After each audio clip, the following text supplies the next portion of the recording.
하나님 말씀 함께 읽겠습니다. 오늘은 누가복음 4장 16절부터 30절까지 말씀, 누가복음 4장 16절 말씀부터 30절까지 말씀을 한 목소리로 함께 읽겠습니다. 예수께서 그 자라나신 곳 나사렛에 이르사 안식일에 늘 하시던 대로 회당에 들어가사 성경을 읽으려고 서심해 선지자 이사야의 글을 드리거늘 책을 펴서 이렇게 기록된 바를 찾으시니 곧 주의 성령이 내게 임하셨으니 이는 가난한 자에게 복음을 전하게 하시려고 내게 기름을 부으시고 나를 보내사 포로된 자에게 자유를 눈먼 자에게 다시 보게 함을 전파하며 눌린 자를 자유롭게 하고 주의 은혜의 해를 전파하게 하려 하심이라 하였더라. 책을 덮고 그 맡은 자에게 주시고 앉으시니 회당에 있는 자들이 다 주목하여 보더라. 이에 예수께서 그들에게 말씀하시되 이 글이 오늘 너희 귀에 응하였느니라 하시니 그들이 다 그를 증언하고 그 입으로 나오는 바 은혜로운 말을 놀랍게 여겨 이르되 이 사람이 요셉의 아들이 아니냐. 예수께서 그들에게 이르시되 너희가 반드시 이사야 너 자신을 고치라 하는 속담을 인용하여 내게 말하기를 우리가 들은 바 가버나움에서 행한 일을 내 고향 여기서도 행하라 하리라. 또 이르시되 내가 진실로 너희에게 이르노니 선지자가 고향에서는 환영을 받는 자가 없느니라. 내가 참으로 너희에게 이르노니 엘리야 시대에 하늘이 3년 6개월을 갇혀 온 땅에 큰 흉년이 들었을 때 이스라엘에 많은 과부가 있었을 때 엘리야가 그중 한 사람에게도 보내심을 받지 않고 오직 시돈 땅에 있는 사렙다의 한 과부에게 뿐이었으며 또 선지자 엘리사 때에 이스라엘에 많은 나병 환자가 있었을 때 그 중에 한 사람도 깨끗함을 얻지 못하고 오직 수리아 사람 나아만 뿐이었느니라. 회당에 있는 자들이 이것을 듣고 다 크게 화가 나서 일어나 동네 밖으로 쫓아내어 그 동네가 건설된 산 낭떠러지까지 끌고 가서 밀쳐 떨어뜨리고자 하되 예수께서 그들 가운데로 지나서 가시니라. 아멘. 좌우 주변에 계신 분들과 잠시 인사 나누고 말씀을 함께 나누도록 하겠습니다. 주변을 돌아보시며 인사 나눠주시기 바랍니다. 고맙습니다. 감사합니다. 오늘은 예수님을 만난 사람들 시리즈 첫 번째 시간입니다. 누가복음 4장에 나오는 나사렛 사람들에 대해 살펴보도록 하겠습니다. 예수님은 베들레헴에서 나셨습니다. 그러나 주로 나사렛에서 자라셨습니다. 그래서 사람들은 그를 나사렛 예수라 불렀습니다. 나사렛 출신의 예수라 이런 뜻입니다. 다시 말해 그의 고향을 나사렛이라고 생각했던 것입니다. 본문 16절과 24절에 바로 그 내용이 나옵니다. 예수께서 그 자라나신 곳 나사렛에 이르사 그곳에서 자라나셨다라고 되어 있고 내가 진실로 너희에게 이르노니 선지자가 고향에서는 환영을 받는 자가 없느니라. 그곳을 예수님이 고향이라고 사람들이 하는 말 선지자가 고향에서는 환영을 받는 자가 없다라는 말을 빌어서 그것이 고향이라고 밝히셨습니다. 본문은 그곳에서 일어난 한 사건으로 누가복음에서는 이 일이 예수님이 이 땅에서 하신 사역 중 첫 번째 사건으로 기록되어 있습니다. 어떤 일이 있었는지 본문을 함께 보도록 하겠습니다. 먼저 누가복음 4장 14절 예수께서 성령의 능력으로 갈릴리에 들어가신 이게 소문이 사방에 퍼졌고 본문 위에 보면 예수님이 이 사역을 하시는 전체적인 맥락이 나옵니다. 예수님은 유다 지역으로 가셔서 요단강에서 세례를 받으신 이후에 자기 고향이 속한 자신이 자란 갈릴리 지역으로 북쪽으로 올라오셨습니다. 그러면서 여러 지역에 다니셨던 것이죠. 15절 친히 그 여러 회당에서 가르치시며 무사람에게 칭송을 받으시더라. 여러 마을을 다니시며 회당에서 하나님 말씀을 가르치셨는데 그것이 사람들에게 좋은 반응을 이끌어냈습니다. 마태가 요약한 것처럼 예수님의 사역은 teaching, preaching, and healing 이 세 가지죠. 그 중에 누가는 예수님의 사역이 가르침으로부터 시작되었다. 이렇게 이야기하고 있는 것입니다. 자, 그 중에서 갈릴리 여러 지역에서 가르친 일이 예수님의 첫 번째 사역이었다라고 하면서 그 반응이 나쁘지 않았다. 사람들의 반응이 괜찮았다. 이렇게 말한 것입니다. 자, 그런데 같은 지역이지만 나사렛에서는 그렇지 못했습니다. 본문 22절에 그들이 다 그를 증언하고 그 입으로 나오는 바 은혜로운 말을 놀랍게 여겨 이르되 이 사람이 요셉의 아들이 아니냐? 요셉의 아들이 아니냐? 이 말은 별 볼 일 없는 우리가 아는 그 집안 사람 아니냐? 이런 뜻이죠. 예수님의 아버지 요셉이 목수였고 목수는 그다지 좋은 직업으로 분류되지 않았습니다. 그래서 이 말은 예수님을 썩 좋게 여기지 않았다. 그러니까 어떻게 되는 것입니까? 예수님의 하신 말씀은 좋게 여겼는데 이사야의 예언이 지금 성취되었다. 그 이사야의 예언이라는 것은 메시아가 이 땅에 와서 우리의 문제들을 해결해주고 특별히 가난한 자들에게 그 문제를 또 병든 자들에게 그 문제를 억압받고 힘든 자들에게 그 문제를 해결해 주실 것이다. 이것은 좋은데 그 메시아가 바로 예수님이다 라고 하신 것에 대해서는 좋지 않게 여겼다. 그럴 자격이 없는 사람이 왜 그런 말을 하는가 이렇게 여겼다라는 것이죠. 자, 그 결과 28절과 29절 같은 일이 벌어지게 됩니다. 회당에 있는 자들이 이것을 듣고 다 크게 화가 나서 일어나 동네 밖으로 쫓아내어 그 동네가 건설된 낭떠러지까지 끌고 가서 밀쳐 떨어뜨리고자 하되 로마의 지배 아래 있었기 때문에 유대인들 자체로 사형은 할 수가 없고 시대가 조금씩 달라지면서 스데반 같은 경우는 이제 돌에 맞아 죽죠. 그러나 예수님 시대는 좀 엄격하게 로마가 유대 지역을 다스리고 있었기 때문에 그 일이 불가능했습니다. 그래서 결국 예수님을 죽일 때도 로마의 손을 빌어 죽이지 않습니까? 그래서 아마도 이 장면은 뭔가 마음에 들지 않는데 예수님을 죽이긴 죽여야 하는데 자신의 힘으로는 할 수 없으니 사고사태로 위장을 한다거나 아마 이런 의도로 그들이 낭떠러지에서 떨어뜨려 예수님을 죽게 하려고 했던 것 같습니다. 자, 이런 일이 벌어지게 된 이유를 제가 생략했습니다. 그 이유는 이사야의 메시지의 예언이 이렇게 적용되고 있다. 이것 때문인데 이 부분은 이제 다음에 잠시 후에 나옵니다. 일단은 그 말씀 본문 18절, 19절 가난한 자들에게 복음을 전하게 하시려고 내게 기름을 부으시고 나를 보내사 포로된 자에게 자유를 눈먼 자에게 다시 보게 함을 전파하며 눌린 자를 자유롭게 하고 주의 은혜를 전파하게 하려 하십니다. 이 말씀에 대해서는 그들이 기다리고 있었고 그때가 왔다는 것에 대해서 이제 좋아하고 있었다라는 것을 기억하면 되겠습니다. 자, 그러면 지금까지 내용을 정리하면서 이것이 그들에게 또 우리에게 어떤 의미가 있으며 우리에게는 또 어떤 교훈이 되는지를 연결해서 살펴보도록 하겠습니다. 첫째, 이 사건은 은혜가 계속해서 흘러간다라는 것을 말씀하고 있습니다.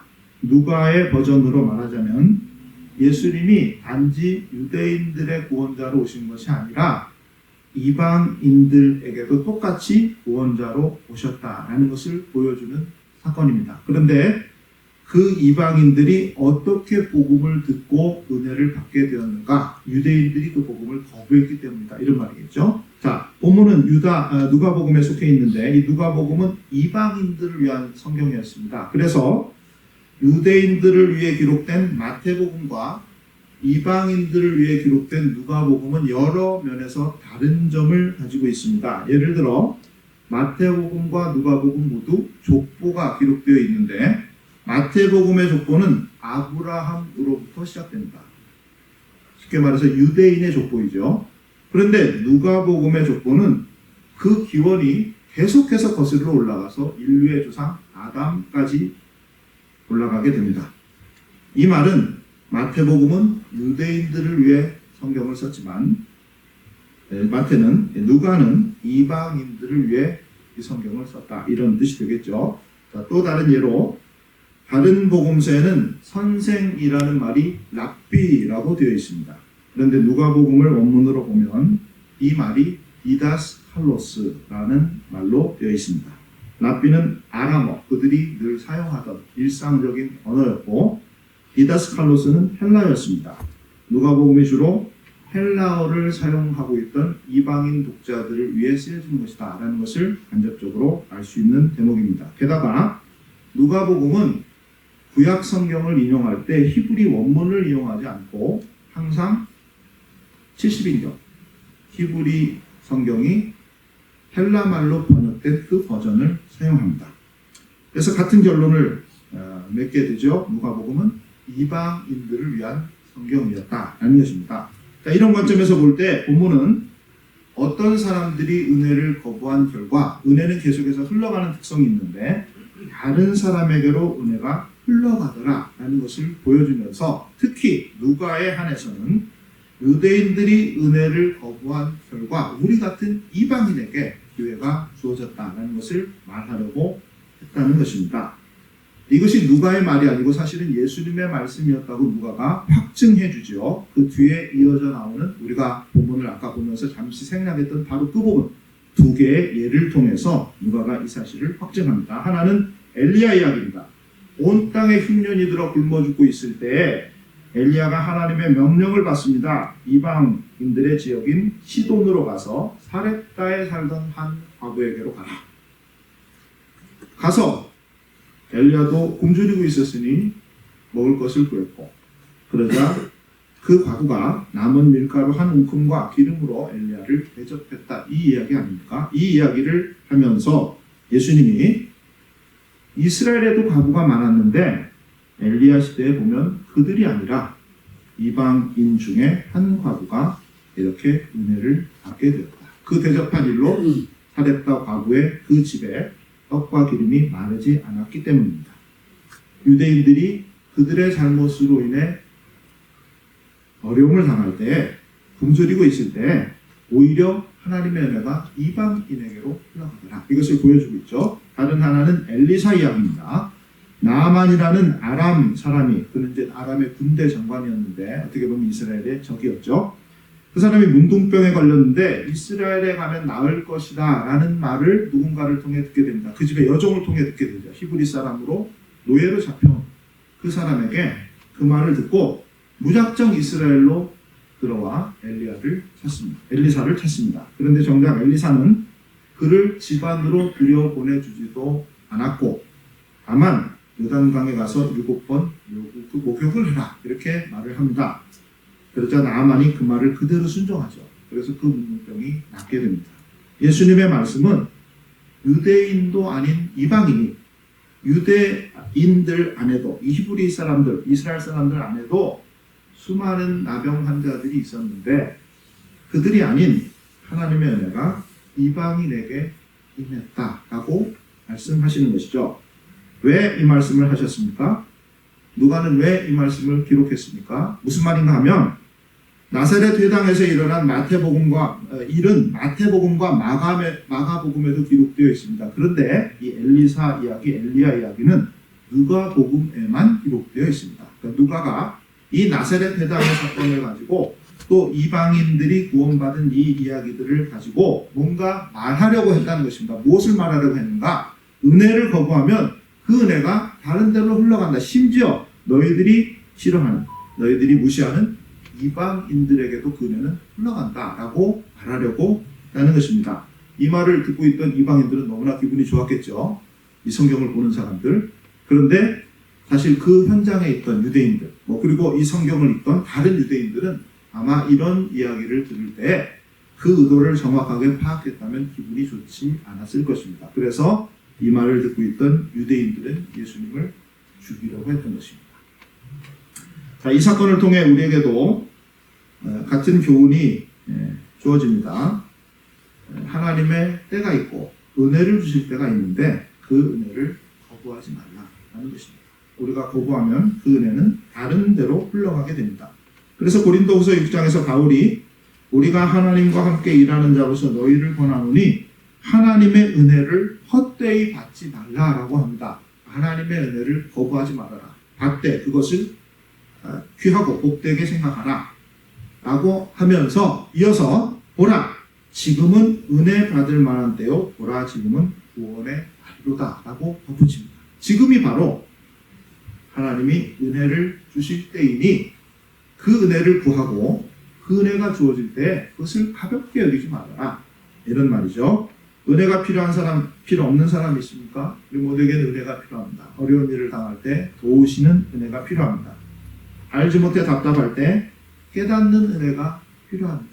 보이지 않는 것 때문에 괴로울 때 확신이라는 은혜가 필요합니다. 때마다 일마다 우리에게는 은혜가 필요합니다.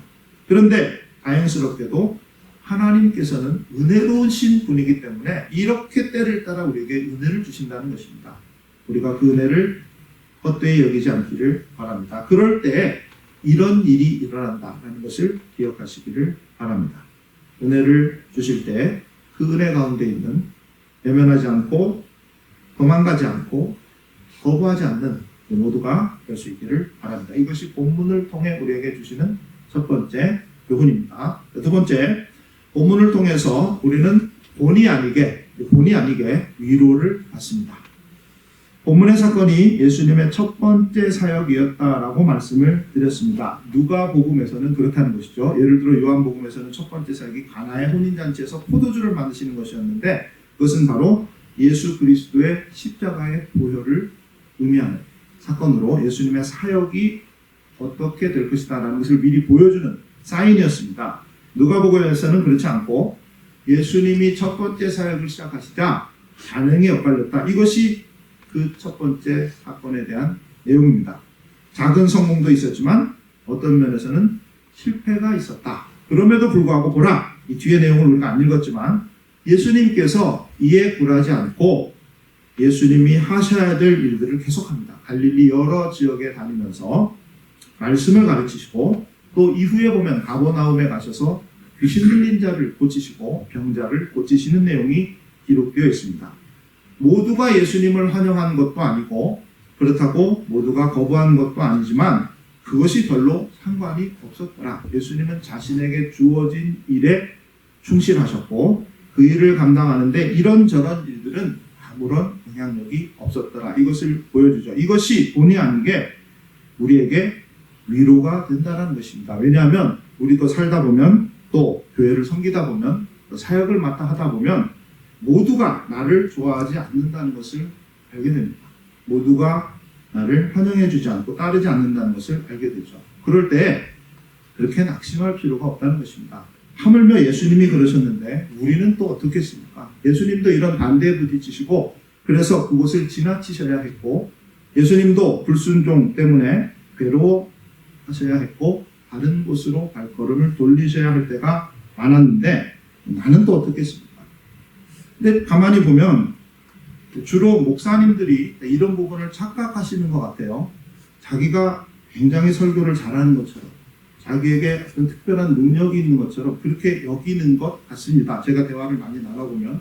그래서 설교할 때 아멘을 안 하면 굉장히 낙심하는 분들이 있더라고요. 저는 우리 교회를 좀 모시고 싶습니다. 그런 분들을 보면. 설교할 때 아멘 안 한다고 막 낙심해가지고 오늘 설교 굉장히 못했다고 저한테 전화해가지고 막 하시는. 그래서 우리 교회를 좀 모시고 오고 싶습니다. 우리 교회는 아멘을 안 한다고 말하기보다 체험을 한번 해드리고 싶은 마음이 있습니다. 그게 뭐 그렇게 중요하겠습니까? 반응에 의해서 좌우되는 것이 아니라 사람이 때로는 반응이 없더라도 시간을 두고 그것이 아름다운 열매로 맺어진다면 그건 참 귀한 일 아니겠습니까? 그러므로 예수님이 그러셨던 것처럼 사람들의 반응에 일이 일비하지 않고 자신에게 주어진 일을 열심히 잘 감당하면 되는 것입니다. 동료 목사님 중에 가끔씩 이런 말을 하시는 분이 있습니다. 30년 전에 안수받을 때 일인데 그 교회 담임 목사님이 해주신 말이라고 합니다. 얼마 전에도 전화통화하는데 이 말씀을 또 하시더라고요. 그분이 성이 남신데요. 남목사. 앞으로 목회할 때 더러는 사람들이 좋아할 거야. 남목사를 좋아하고 따르고 열심히 돕는 사람이 있을 거야. 그러나 더러는 그렇지 않을 거야. 반대하는 사람도 있고 힘들게 하는 사람도 있을 거야. 그러나 그럴 때마다 남목사를 부르신 분이 누구인지를 생각해. 그 부르신 그분에게 집중해요. 이런 말이었습니다. 예수님에게 반대가 있었지만 그 반대는 결국 예수님을 죽음에 이르게 합니다. 누가는 그런 관점에서 이 복음서를 기록하고 있죠. 예수님의 사역이 쉽지 않았고 처음부터 반대에 부딪혔지만 그러나 예수님이 끝까지 그 사역을 감당하면서 결국은 지금은 갈릴리, 나중에는 유다 지역, 그 중에 가장 중심에 있는 예루살렘으로 가셔서 맡겨주신 사역을 감당하시다 죽으셨다. 이야기하려고 하는 것 아닙니까? 예수님이 여러 반대와 힘든 가운데서도 주어진 일에 최선을 다하셨다. 이것을 기억하라는 것입니다. 그러므로 우리가 때로 반대에 부딪히거나 힘들 때 본의 아니게 예수님 통해서 이 본문의 사건을 통해서 위로를 받게 된다는 것이죠. 다른 사람을 섬기는 것은 대접을 받으려고 하는 것이 아닙니다. 교회를 섬기는 것, 직분을 맡는 것 역시 내가 무슨 존경을 받고 대접을 받으려고 하는 것이 아닙니다. 그냥 섬기는 것입니다. 섬기는 것으로 감사하는 것이고 그렇지 못한 상황 가운데서 하나님께서 은혜 주시기를 바라며 기다리는 것입니다. 이것이 바로 우리에게 주어진 신앙의 길이라는 것이죠. 사도 바울이 이런 말을 합니다. 복음을 위하여 내가 죄인과 같이 매이는 데까지 고난을 받았으나 하나님의 말씀은 매이지 아니하니라. 복음을 전하다 감옥에 갇히니 이렇게 말하는 사람들도 있고 저렇게 말하는 사람들도 있고 그거 봐라. 그 복음을 전하다 저렇게 어려움 당하지 않느냐. 이렇게 비난하는 사람도 있었고 바울을 어떻게 할까? 저 나이에 감옥에 들어가. 이게 디모데 후서 이야기인데 디모데 후서가 마지막 성경 아닙니까? 곧 바울이 죽습니다. 자기 신의 죽음을 의식하면서 쓴 마지막 유언과 같은 이 성경을 쓸 때 바울이 내가 고난을 받으나 그러나 놀라운 말을 하죠. 그런데 신기하다. 하나님의 말씀은 매이지 않더라. 이 감옥에서도 복음이 전해지더라. 그러면서 바울이 빌립보 교회에 이렇게 말하지 않습니까? 내가 살든지 죽든지 내 몸에서 그리스도가 존귀하게 되기를 바란다. 그의 안위가 별로 중요하지 않았습니다. 그에게 주어지는 도전이 별로 중요하지 않았습니다. 그는 자신의 부르심에 최선을 다해 반응했고 그로 인해서 힘들고 어려운 고비들을 넘어가면서 결국 그 일을 성취했습니다. 마치 본문에 예수님이 그러셨던 거죠. 나사렛 사람들이 예수님을 받아들이지 않고 그를 거부하며 심지어 죽이려고 할 때 그들을 피해서 다른 곳에 가셔서 열심히 사역하시는 예수님의 그 모습, 하나님의 부르심에 충실한 바로 그 모습, 그것을 생각할 때 본의 아니게 우리에게 어려움이 주어질 때 우리는 위로를 받게 된다는 것입니다. 자, 세 번째는 여기서 말씀을 마치려고 했는데 그래야 이제 뒤에 찬양과 연결이 되거든요. 그런데 생각하면서 말씀을 정리하면서 한 가지를 더 이야기하고 넘어가야 되겠다라는 생각이 계속 떠나지 않아서 세 번째 이 본문의 이제 배경이 되는 곳으로 조금 더 들어가서 한 가지만 더 말씀을 드리고 말씀을 맺겠습니다.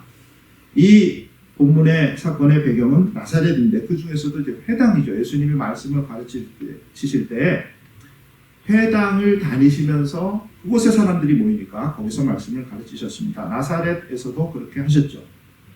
회당의 기원은 정확하게 알 수가 없습니다. 그러나 많은 학자들이 바벨론 포로 시기에 생겨나지 않았을까라고 강력하게 추측을 합니다. 왜냐하면 유대인들의 신앙이 제사가 핵심이었는데 바벨론으로 포로로 끌려가 살다 보니 제사를 드릴 수 없었죠. 성전이 없었기 때문에.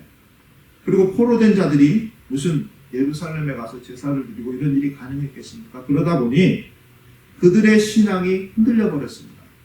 그래서 그들이 신앙적으로 바로 서고 그 자손들에게 신앙 교육도 하고 신앙을 전수해 주기 위해 만들어진 것이 회당이었고 이것이 이제 제도를 갖추면서 적어도 유대인 가정 10명, 가장이 10명이 모이면 회당을 세울 수 있다. 어떤 이런 규칙 같은 것들이 생겨나게 됩니다. 예수님이 바로 그 이후에 회당이 이제 포로로 돌아온 이스라엘 사람들에게도 정착되었을 때 그곳을 다니며 복음을 전하셨다라는 것이죠. 그런데 그 회당은 단지 복음만 전하는 것이 아니고 오늘 보면 이제 예배의 장면을 이야기하고 있습니다. 말씀의 두루마리. 요즘 같은 성경책이 다 있는 것도 아니고 다 가지고 있는 것도 아니고 말씀이 보관되어 있는데 그 두루마리를 가져오라 라고 하면서 그 두루마리에 장절도 없습니다. 그래서 이사야서에서 한 말씀을 읽으셨는데 그 말씀이 아까 읽었던 우리 본문 18절 19절이죠.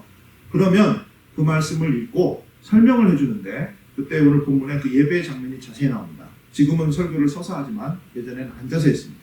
그래서 예수님이 자리에 앉으셔서 말씀을 가르치신 것이죠. 이렇게 회당에서 말씀도 가르치고 예배도 드렸지만 사실은 이곳에서 모여서 기도도 하고 교제도 나누고 특히 유대인들이 어떤 여행을 하거나 순례를 할 때 들려서 그곳에서 숙박도 하는 서로 정보를 교환하는 이런 역할도 했습니다. 또 재판도 했습니다.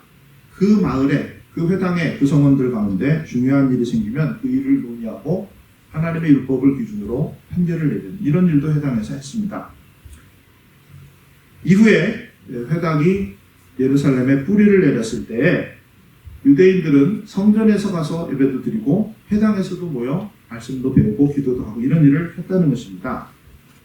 생명의 삶으로 큐티하시는 분들이 며칠 전에 보셨던 내용이 바로 그 내용입니다. 사도행전에 나오는 초대교회가 처음에 이렇게 모였죠. 날마다 마음을 같이하여 성전에 모이기를 힘쓰고 집에서 떡을 떼며 기쁨과 순전한 마음으로 음식을 먹고 회중 전체가 성전에 모이기도 했지만 집집마다 모여서 또는 회당 같은 데 모여서 작은 그룹으로 삶을 나누는 이런 모임을 두 가지를 동시에 가졌다라는 것입니다.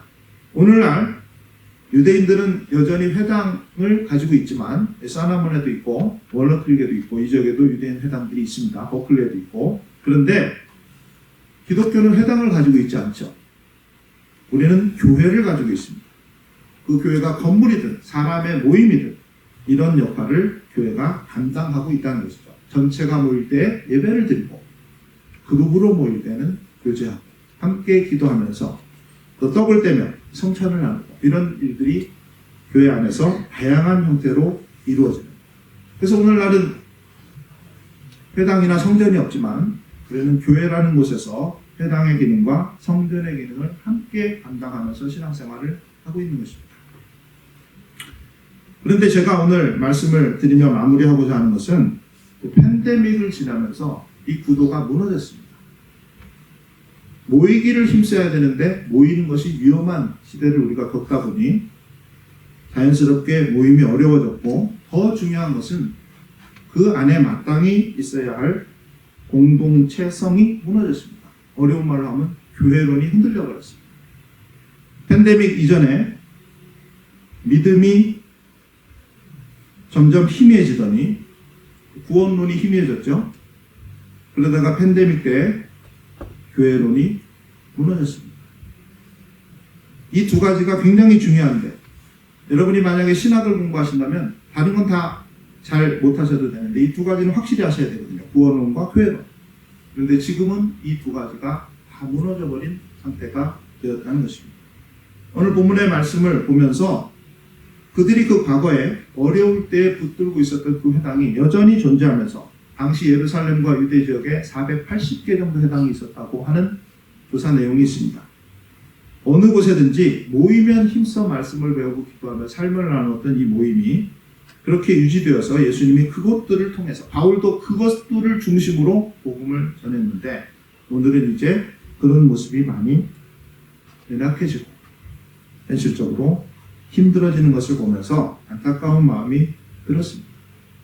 우리가 말씀드린 대로 모든 것이 만족되지는 않지만 여러 여건과 특별히 사람의 관계와 나를 싫어하는 사람도 있고 좋아하는 사람도 있을 수 있고 내가 싫어하는 사람도 있고 좋아하는 사람도 있을 수 있지만 그러나 신앙의 본질이 교회라는 것, 성전이든 회당이든 어쨌든 하나님의 사람들이 모여서 예배를 드리고 말씀을 배우며 나누고 함께 기도하는 곳, 교제하는 곳이라는 것을 우리가 기억하면서 오늘 말씀을 맺고자 합니다. 예수님을 만난 사람들 시리즈 앞으로 2번, 더 할 수도 있지만 2번 누가복음 말씀을 가지고 계속해서 우리에게 주시는 교훈을 생각해 보려고 합니다. 오늘은 나사렛 사람들을 통해서 하나님의 은혜를 가벼이 여기고 거부할 때 결국 그 은혜는 다른 곳으로 흘러가더라 예수님께서는 그럼에도 불구하고 자신에게 주어진 그 사역에 충성하시더라.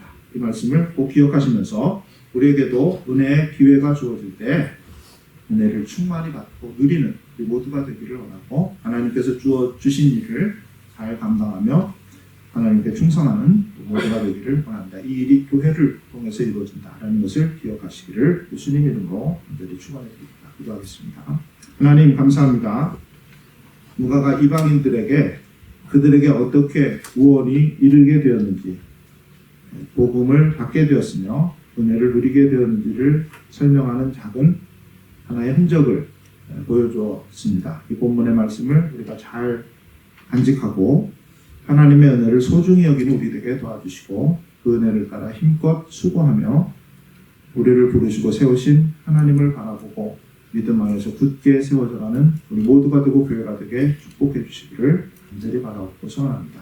우리 오늘 함께 하시는 우리의 인생의 주권자 되시는 하나님을 바라보고 찬양하며 하나님의 말씀에 순종하며 살아가는 우리 모두가 되게 축복해 주시기를 예수님 이름으로 간절히 기도 올립니다. 아멘.